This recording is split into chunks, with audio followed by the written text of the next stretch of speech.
আপনারা তো কংসনগর শ্রী শ্রী রাধা গোবিন্দ মন্দির, আপনাদের এই মন্দিরের কি ঘটনাটা ঘটছে আপনার নামটা বলেন। আমার নাম ঋষিকেশ চক্রবর্তী। জি, এখানে কি ঘটনাটা ঘটছে বলেন। ঘটনাটা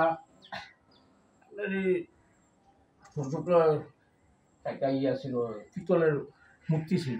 আচ্ছা, এই পিতলের মূর্তিটা নিয়ে গেছে। কে নিছে? কে নিছে আমরা কি দেখছি। কখন দিছে? ও রাতে মনে হয় 3টা-4টার দিকে। 3টা-4টার দিকে। কবে ছিলাম না আমি। কবে নিছে? গত রাত্রে। এটা কিভাবে আপনার মন্দিরে তালাবদ্ধ থাকে না? তালাবদ্ধ থাকে। এই মনে রড দিয়া টাইনা নিছে। এরপরে ওই এটা হারমোনি মনে হচ্ছে ইয়া বাক্স কিনা করে ছুটকে টাইনা নামাইয়া এই বাস করা ওই থেকে আইনা নামাইলাম ভাঙছে। এটাতে কি ছিল? এটা মানে 3-4 হাজার টাকা আছে। দানের বাক্স। আচ্ছা, আর মূর্তিগুলা কিসের মূর্তি ছিল? পিতলের। কয়টা মূর্তি? 4টা। এই মূর্তিগুলার মূল্য কত? মূর্তিগুলার মূল্য একটা মূল্য আছে 12,000 টাকা। হ্যাঁ, আর হিডি আছে 4,000-5,000 টাকা। মোট কত টাকা এগুলার মূল্য? সব মিলাইয়া 25-30 হাজার টাকা। 25-30 হাজার। এগুলা কি আপনার এই গেট ভেঙে নিছে না জানালা ভেঙে নিছে? জানালা টাইম না, ওই বেকা আছে। হ্যাঁ, বেকা। কোন জানালাটা ভেঙে নিছে?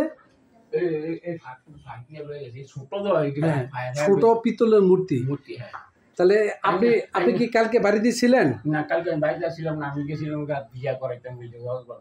আচ্ছা, বিয়া করে এই কার বিয়েতে গেছিলেন? বিয়া গেছিলাম আমার জন্মানা আমরা কামার খাড়া হারুল্লার নাম, হারুর মেয়ের বিয়া। আচ্ছা, তাহলে আপনি যাওয়ার পরে কালকে আপনি আত্মীয়র বাড়িতে বেড়াতেছিলেন নাকি বিয়েতে? বিয়া বাড়িতে গেছিলাম, বিয়া করে আমি যখন বিয়া শাদি করাই।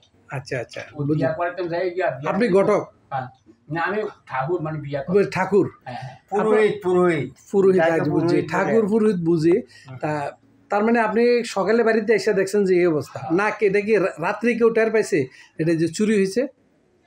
রাত্রে টের পাইছে, তারা জিজ্ঞাসা করলে একটা আওয়াজ এসে আমরা আগে ভাবি আর কিছু দেখছি। আচ্ছা, তাহলে বাকিটা পরবর্তীতে কিভাবে বুঝলেন যেগুলো চুরি হয়েছে? হ্যাঁ, তার মানে আপনার জানালা দিয়ে তারা এগুলা নিছে। মূর্তিগুলা ছোট ছোট ছিল, নিছে। আপনারা কি থানা পুলিশে ইনফর্ম করছেন?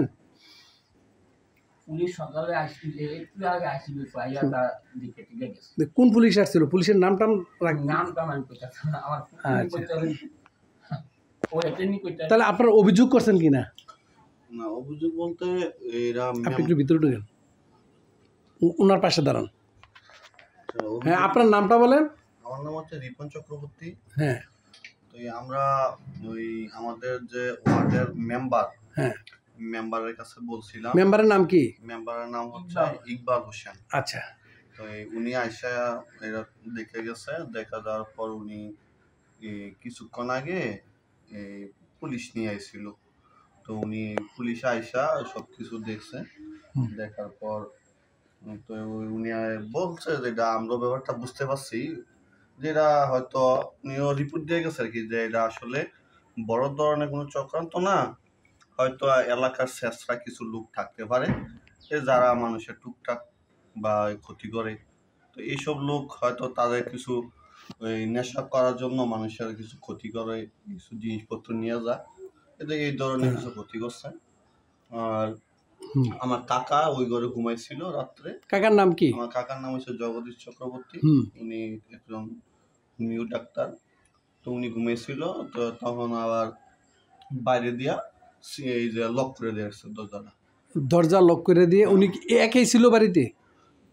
উনি একাই, ওনার পরিবার থাকে দেবিদ্দার। আচ্ছা, উনি একা ছিল, বাড়ির দিকে দরজা লক করে তারপরে এই কাজটা করছে। লক করছে, তারপরে তালাও ভাঙছে। এই কোন তালা? এটার তালা? না, ওইটা না, কাকার ঘরের তালা। ওই ঘরে কোনো কিছু চুরি হয়েছে? ওই ঘরে কোনো কিছু নাই, শুধু কাকাই ঘুমায়, কাকার আচ্ছা, পরিবার তো তো ওই ঘরে কোনো চুরি চামারে কিছু না, লুট পাঠিয়েছে? চুরি চাল। চুরি শুধু হয়েছে। তালাটাই ভাঙছে? তালাটা ভাঙছে, তখন কাকা এই দরজা খুলতে দেয় আর দরজা ভিতর থেকে আর খুলতে পারতেছে না, ওই বাইরের থেকে তো লক করা। হ্যাঁ। তখন উনি জোরে টান দিয়ে খুললে বাইরে এসে দেখলো যে এই যে লাইট দুটা যেটা বাইরে রাত্রে জ্বলে আর কি, লাইট ভাবলে হয়তো কোনো কিছু দ্বারা বাড়িতে বাইরে বলছে, আর অন্ধকার, আর দেখলো যে তালাটা ভাঙা। আচ্ছা, তাহলে তার মাঝে সর্বশেষ পুলিশ আপনার দেখে কি বললো?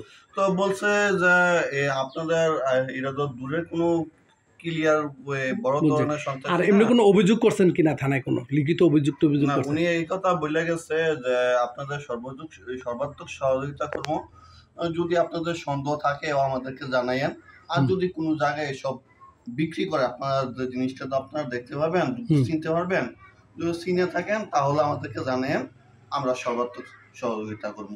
এরপর যদি বড় ধরনের সমস্যা হয় অবশ্যই আপনাদেরকে সহযোগিতা করবো। ওকে, আশ্বস্ত করে জি, গেছে আমাদের। Thank you.